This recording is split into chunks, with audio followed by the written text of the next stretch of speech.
మనము దేనికి ఏడవాలో తెలియక ఏడ్చుకుంటూ ఉంటే భగవంతుని కృప మన మీద ఉన్నప్పుడు భగవంతుడు ఒక వ్యక్తిని మన జీవితంలోకి పంపిస్తాడు. ఆ వ్యక్తి చెప్తాడు, అరే దేనికి ఏడవాలో తెలియకుండా ఏడుస్తున్నారో బాబు, ఈ అశాశ్వతమైన విషయాల కోసం కాదు నువ్వు ఏడవాల్సింది, శాశ్వతమైన ఆ ఉజ్వల నీలమణి కోసం నువ్వు ఏడవాలా అని చెప్పి మనకు చెప్పడం కోసం ఒక వ్యక్తిని పంపిస్తాడు. ఆ వ్యక్తే అభయ చరణారవింద భక్తి వేదాంత స్వామి ప్రభుపాద. మనకి దేనికి ఏడవాలో కూడా తెలియదు. ప్రభుపాదులు వారు చెప్తారు, ఒక యజమానురాలు ఒక సేవకురాలికి జ్వరం వచ్చిందంట. డాక్టర్ని పిలిపించింది యజమానురాలు. డాక్టర్, నా సేవకురాలికి జ్వరంగా ఉంది, కొంచెం టెస్ట్ చేయండి అనిందండి. డాక్టర్ థర్మామీటర్ పెట్టి చూశాడు, 103 ఉంది సేవకురాలికి. యజమానురాలు అనిందంట, ఎట్టాకు వచ్చారు కదా నాకు కూడా చెక్ చేయండి అనిందండి. యజమానురాలకు చెక్ చేస్తే 98 నార్మల్ ఉందండి. నార్మల్ 98ఏనా? 98.4. నేను డాక్టర్ కాదు, అందుకని కరెక్ట్గా తెలియదు. 98.4 మా నీకు నార్మల్గా ఉందన్నాడు. ఆ యజమానురాలకి ఎక్కడ లేని కోపం వచ్చిందండి.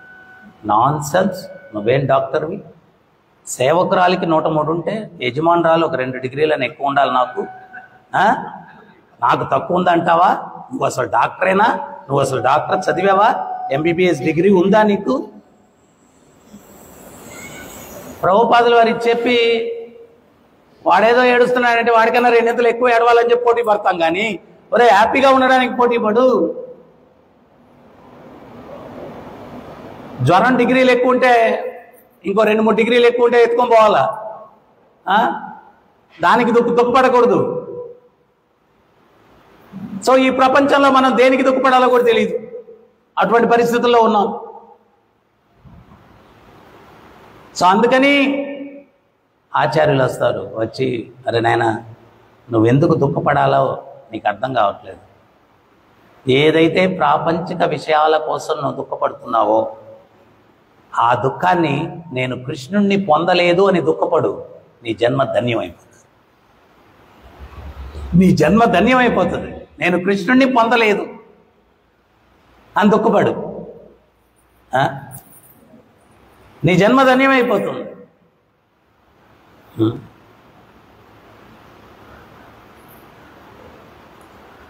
అందుకని మనం ఏంటి అంటే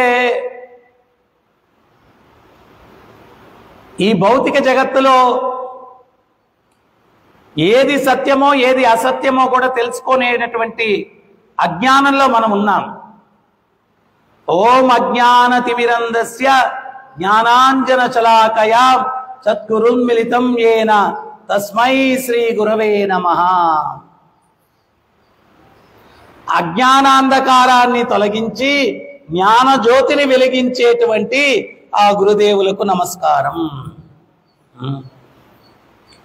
మన జీవితంలో ఉన్న అజ్ఞానాన్ని తొలగించేస్తాడు ఆయన, జ్ఞానజ్యోతిని వెలిగిస్తాడు. ఎప్పుడో ఏదో జన్మలో చేసుకున్నటువంటి సుకృతి వల్ల ఆ గురువు ఎట్టొస్తాడో తెలియదు, మన జీవితంలో ఎట్టొస్తాడో తెలియదు. ఒక్కొక్కరు రకరకాలైనటువంటి సిచ్యుయేషన్స్తో వస్తాడు అనమాట భక్తిలో. మనం పుష్కరాలప్పుడు ప్రోగ్రాం చేశాం.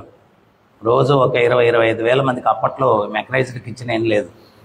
నేను హైదరాబాద్ నుంచి ఒక 70 మంది కుక్స్ని తీసుకొని వచ్చాను.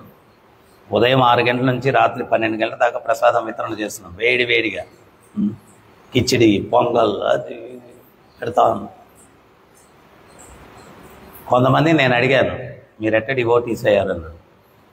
మాకెవరో చెప్పారండి, ఇస్కాన్ క్యాంప్ దగ్గర ప్రసాదాలు బలి పెడుతున్నాం.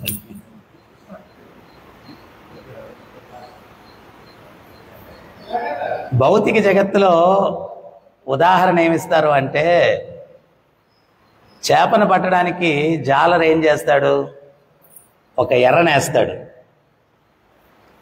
ఆ ఎర్రనేసి నీళ్ళలో వేసినప్పుడు తినడానికి చాలా ఉంటాయి, కానీ ఈ చేప అనుకుంటుంది ఇదేదో కొత్త వెరైటీ వచ్చింది అని చెప్పి దాన్ని పట్టుకునేదానికి వస్తుంది. అక్కడ ఒక వృద్ధ చేప ఉంటుంది. అది చాలామందిని ఇట్లా స్పెషల్ దాన్ని పట్టుకోపోయి పైకి వెళ్ళిపోయింది చూస్తుంటుంది. అది ఈ చేపలకు చెప్తే దాని దగ్గరికి పోదు, చాలా కేర్ఫుల్గా ఉండాలా, డేంజర్ డేంజర్ అని చెప్తుంది. నువ్వు ముసలి దానివి, నీకంతా చేదస్తాం, నీకేం తెలియదులే అని చెప్పొచ్చి పట్టుకుంటాయి, టక్కనే వెళ్ళిపోతాయి.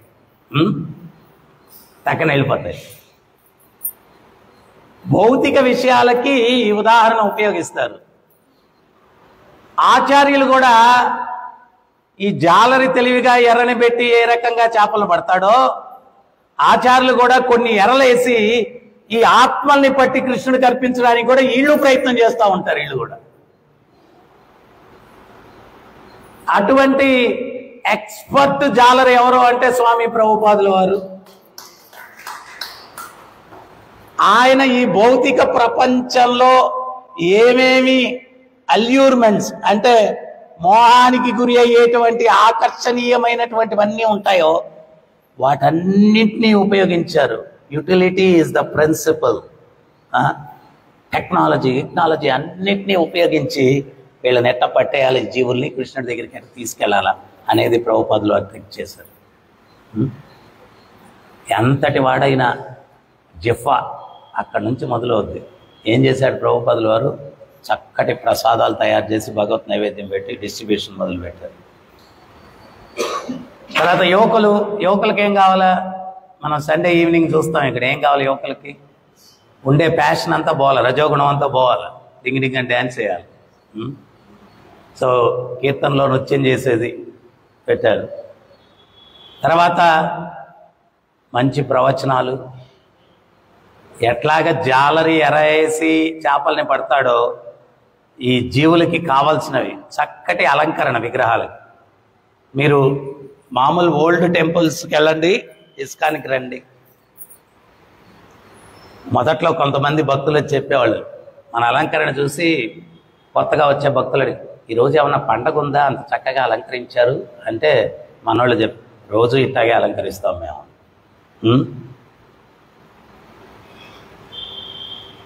పాపం మన పూర్వపు ముఖ్యమంత్రి రోషయ్య గారు, ఆయన లేరు ఇప్పుడు, అనంతపూర్ టెంపుల్కి ఒకసారి వచ్చారు.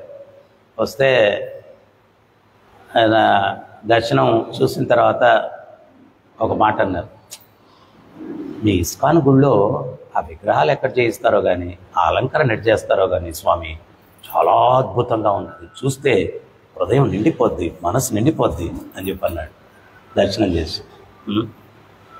కొంతమంది నాతో చెప్తారు, తిరుపతికి వెళ్ళి దర్శనం చేసి వచ్చిన వాళ్ళు, వెంకన్నబాబు దర్శనం ఇంకా దానికి తిరుగులేదు, కానీ ఆ రాధా గోవింద మందిరానికి మేము వస్తాం, ఆ అష్టసకులు నిలబడుకొని ఎంతసేపు అయినా ఆ పైన తోసేస్తారు మమ్మల్ని చూద్దామంటే, కానీ ఇక్కడ తనివి తీరా ఎంతసేపైనా కూర్చొని దర్శనం చేయొచ్చు, ఎంత తృప్తి కలిగించిందంటే ఆత్మతృప్తి కలిగింది స్వామి అని చాలామంది చెప్తారు తిరుపతికి వెళ్ళినారు. సో ప్రభుపాదుల వారు చక్కటి ఫిలాసఫీ, చక్కటి సంకీర్తన, చక్కటి ప్రవచనాలు, చక్కటి ప్రసాదం, చక్కటి కీర్తనలు, చక్కటి దర్శనాలు, చక్కటి యాత్రలు, అన్నీ అద్భుతమే, ప్రతిదీ అద్భుతమే. అది నిజంగా మనం ఆస్వాదించగలగాలే కానీ అసలు జీవితంలో ప్రభుపాదుల వారు ఇచ్చినటువంటి ప్యాకేజీ జీవితంలో ఎప్పుడు కూడా ఇట్లా కూర్చోవలసిన ఛాన్సే లేదు. ఎప్పుడు ఇట్టే అట్టుండొచ్చు, ఎప్పుడు దాన్ని మనం ఆస్వాదించగలిగితే. అట్ట కాకుండా మొన్న నేను చెప్పాను కదా, క్లాస్ టీచరు ఏంట్రా ఏం చెప్పాను అంటే, ఏదో చెప్పారు సార్, చెప్తానే ఉన్నారు సార్ మీరు అంట. బాడీ ప్రెజెంట్, మైండ్ ఆబ్సెంట్ అంటే ఇంకా వాడిని మనం ఏం చేయలేం. ఎవడైతే బాడీ మైండ్ రెండు ఇక్కడే పెడతాడో ఆడి లైఫ్ ఎట్లుంటుంది అంటే ఎప్పుడు ఆనందాంబుది వర్ధనం, ప్రతిపదం పూర్ణామృత స్వాదనం. దర్శనం మధురం, ప్రసాదం మధురం, కీర్తన మధురం, ప్రవచనం మధురం, తత్వం మధురం, నృత్యం మధురం, అన్నీ మధురమే, హ్యాపీ లైఫ్. సో అందుకని మనం ఏంటి అంటే ఇక్కడ కృష్ణుడు గోవులకు పాదాలకు కట్టే తాళ్ళు తీసుకొని ఆయన భుజాన్ని వేసుకుంటే ఆ తాళ్ళకు అందం వచ్చేసిందండి. ఆయన తలకు కట్టుకుంటే ఆ తాటికి అందం వచ్చేసింది.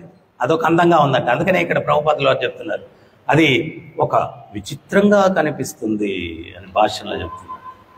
ఒక అద్భుతంగా కనిపిస్తూ ఉంది. ఇది కాళ్ళకు కట్టే తాళ్ళు, గోవులకు కాళ్ళకు కట్టే తాళ్ళు.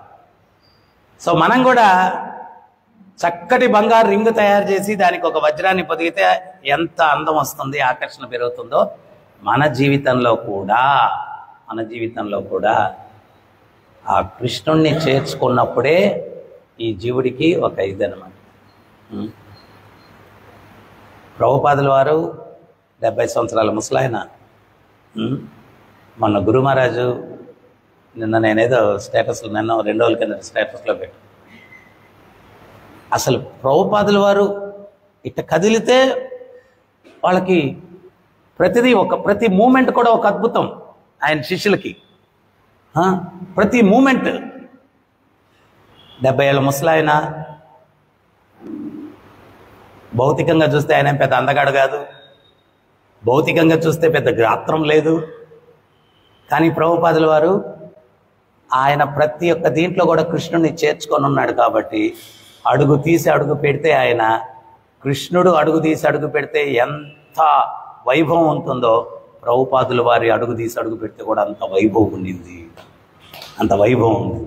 కారణం ఏంటి అంటే ఆయన సంపూర్ణ కృష్ణ చైతన్యంలో ప్రభుపాదుల వారు కదలాడుతూ ఉన్నారు. ఆయన సంపూర్ణ కృష్ణ చైతన్యం. సో అందువల్ల మనం సున్నాలు ఎన్ని పెట్టుకున్నా విలువ లేదు. ఆ ఒక్కటి చేర్చుకుంటే అన్ని సున్నాలకి విలువ వస్తుంది. ఆ కృష్ణుడిని మన జీవితంలో పోకుండా నిలుపుకొని మనం జీవితాన్ని గడిపినప్పుడు ఈ జీవితానికి ఒక ధన్యత్వం వస్తుంది అన్నమాట. ధన్యత్వం వస్తుంది. హరే కృష్ణ.